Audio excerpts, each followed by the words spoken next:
চিংড়ি কচুরলতির জন্য প্রথমেই আমি কচুরলতিটি ছাড়িয়ে সেটিকে বসিয়ে দেবো হালকা সেদ্ধ হতে। হালকা সেদ্ধ হয়ে গেলেই আমরা তারপর সেটিকে জল ঝরিয়ে নেব।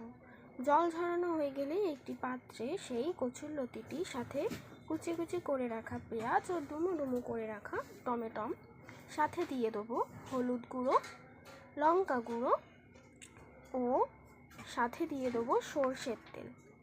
এগুলি দিয়ে ভালো করে ম্যারিনেট করে নেব।